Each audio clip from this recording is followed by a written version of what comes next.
La giardiasis humana es una enfermedad parasitaria de distribución mundial producida por protozoarios patogénicos pertenecientes al género Giardia. Estos parásitos colonizan la mucosa del intestino delgado, donde pueden producir desde infecciones asintomáticas hasta cuadros duraderos de diarrea crónica caracterizados como un síndrome mal absortivo.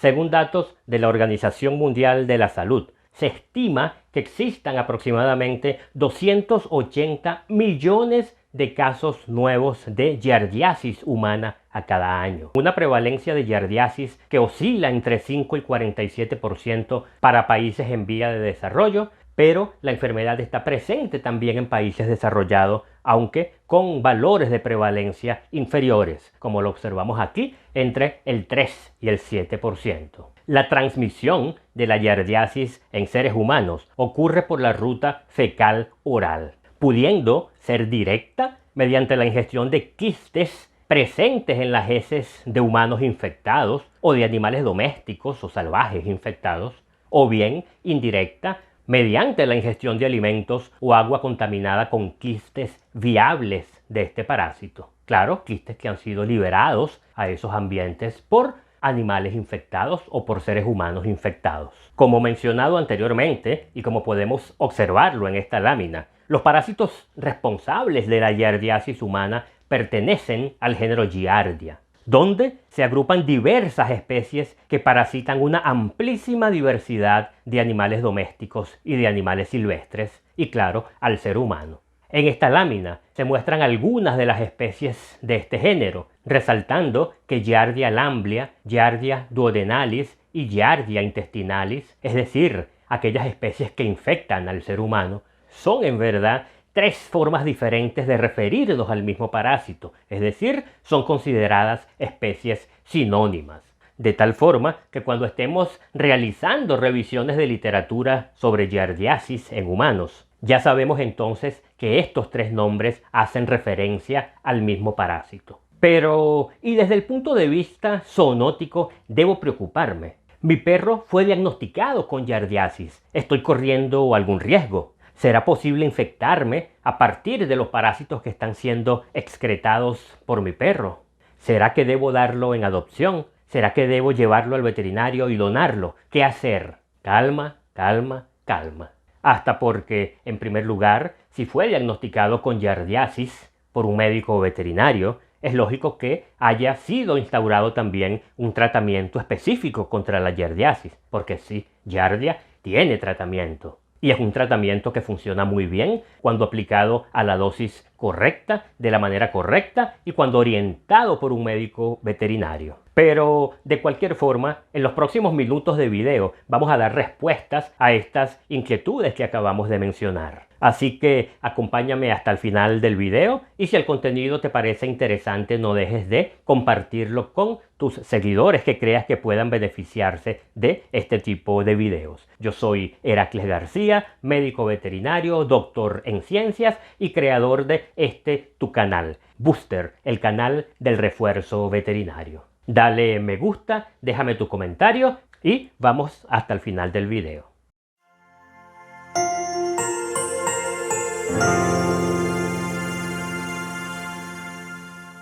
En relación a las inquietudes formuladas, es cierto, la giardiasis es considerada una enfermedad zoonótica, ya que el ser humano puede ser infectado a partir de animales que están infectados. Una mascota con giardiasis, como en el ejemplo de la pregunta que fue formulada, puede sí potencialmente infectar al ser humano. Ahora, como veremos en el transcurrir del video, la probabilidad de que eso ocurra es bastante baja.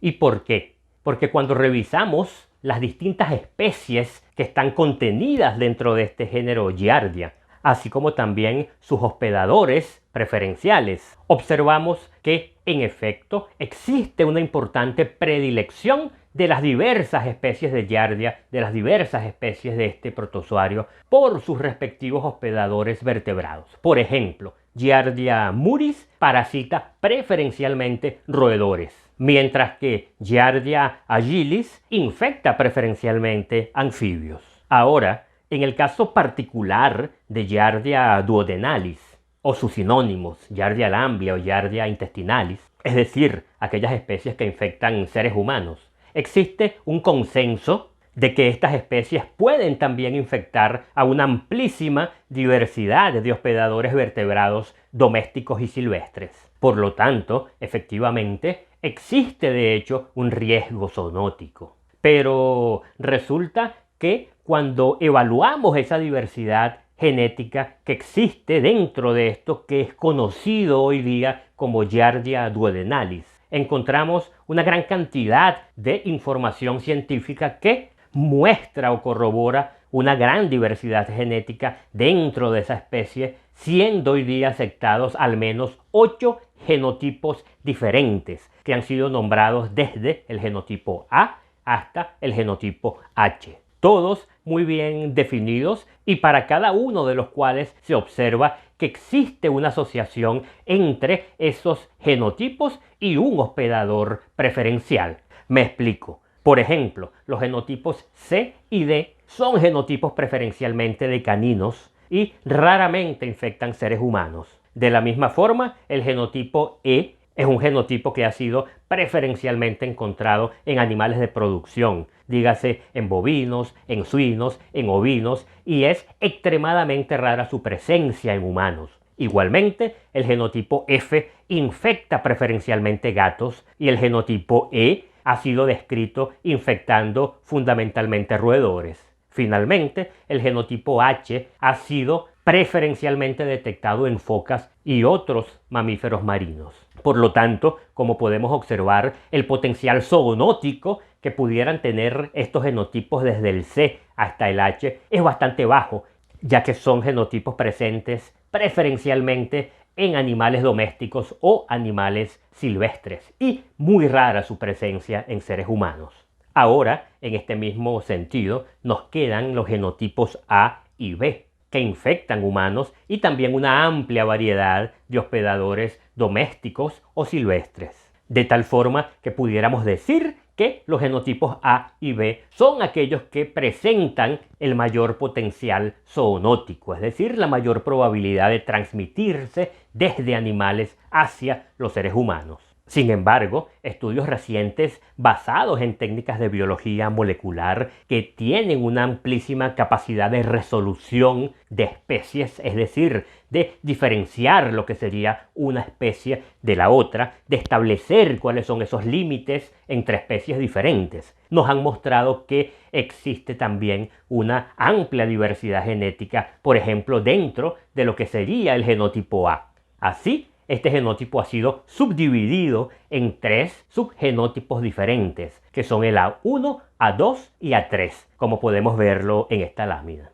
Asimismo, estudios recientes muestran que el genotipo B es un genotipo fundamentalmente que infecta seres humanos, aunque puede también infectar animales domésticos y silvestres. Siendo así, su potencial zoonótico es relativamente bajo, ya que es fundamentalmente un genotipo de humano.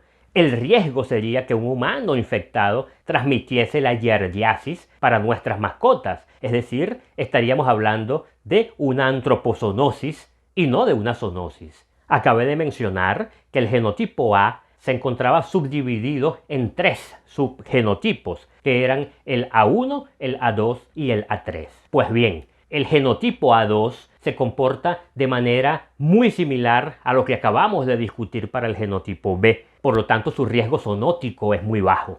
Por su parte, el genotipo A3 es un genotipo fundamentalmente que ha sido detectado en animales salvajes, en animales silvestres. Por lo tanto, su potencial zoonótico también es bastante bajo, debido a esa predilección de hospedadores silvestres. De esta forma, nos quedaría exclusivamente el genotipo A1, que es de hecho el genotipo que presenta un potencial zoonótico mayor. ¿Por qué? Porque él es fundamentalmente un genotipo de animales domésticos y silvestres y que también se presenta en seres humanos. Y la frecuencia de presentación de ese genotipo en animales domésticos permite con que podamos decir que él sí representa un riesgo zoonótico para los seres humanos. En conclusión, pudiéramos decir que el genotipo A1 es hoy día el que representa un verdadero riesgo zoonótico. Ahora, en términos probabilísticos, siendo que son 8 genotipos diferentes dentro de Giardia duodenalis, desde el genotipo A hasta el genotipo H, con 3 subgenotipos dentro de A, que son el A1, el A2 y el A3, y que de todos ellos apenas el genotipo A1 tiene un potencial zoonótico importante en términos de probabilidades de transmisión de animales hacia seres humanos. Pudiéramos concluir que la probabilidad de transmisión de giardiasis desde nuestra mascota canina hacia el ser humano es bastante baja. Ahora incorporemos una discusión interesante a estos aspectos que estamos aquí mencionando. Por ejemplo, sabemos hoy día que las infecciones por giardia se presentan de manera asintomática hasta en un 70% de las personas inmunocompetentes que son infectadas. Y una proporción de seres humanos que se infectan con estos parásitos pueden tener, ¿sí?, un síndrome diarreico agudo de 1 a 2 semanas de evolución, generalmente autolimitante, pero caracterizado por heces de olor fétido acompañadas de flatulencia, náuseas, cólicos, distensión abdominal, siendo las heces descritas como pastosas y líquidas con abundante moco y mucha grasa, sin presencia de sangre. Repito, por lo general, una enfermedad autolimitante en individuos inmunocompetentes. En su forma crónica, la giardiasis puede durar varias semanas e inclusive meses, generalmente presentándose como una diarrea de intensidad leve que afecta fundamentalmente infantes, niños menores de 5 años y ancianos, quienes además van a presentar esteatorrea, es decir, unas heces con gran cantidad de grasas, un síndrome de mala absorción, pérdida de peso, debilidad general, retardo en el crecimiento, fatiga y una incomodidad general a nivel intestinal.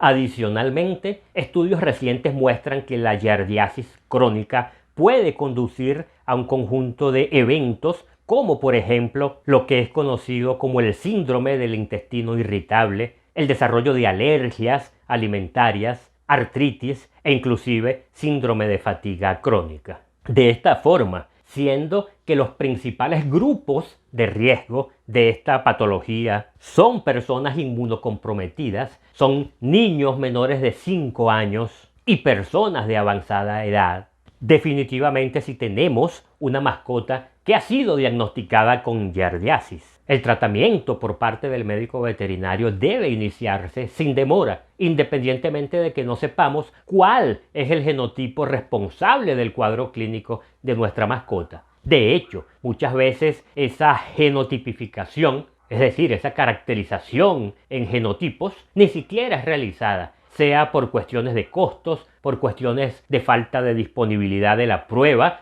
para ello en determinado lugar o en determinados países, o bien por desconocimiento general. En estos casos, lo fundamental es el tratamiento específico de nuestra mascota con el fármaco que sea prescrito por el médico veterinario. La respuesta al tratamiento de giardiasis generalmente es muy buena, muy satisfactoria, sobre todo cuando va acompañada de la instauración de algunas medidas medioambientales que tienden a reducir la contaminación ambiental con o quistes de este parásito que pudieran estar allí en el medio ambiente. Asimismo, debemos minimizar la probabilidad de que esa mascota pudiera infectar alguno de estos grupos vulnerables, de estos grupos más susceptibles o personas inmunocomprometidas. Y para eso no solo el tratamiento de la mascota es importante, sino también medidas de limpieza, higiene y saneamiento ambiental para reducir la presencia de heces en esos ambientes y reducir por lo tanto la presencia de esos quistes, de esas formas infectivas que pudieran contaminar personas dentro de esos grupos vulnerables. Por lo tanto, hay que estar siempre atentos, contar con la presencia de un médico veterinario para orientarnos a este respecto y estar atentos a la posible presentación de cuadros de diarreas crónicas en nuestras mascotas. Y si el video te pareció interesante, no dejes de darle like, de dejarme tu comentario y de seguirnos aquí en Booster, el canal del refuerzo veterinario.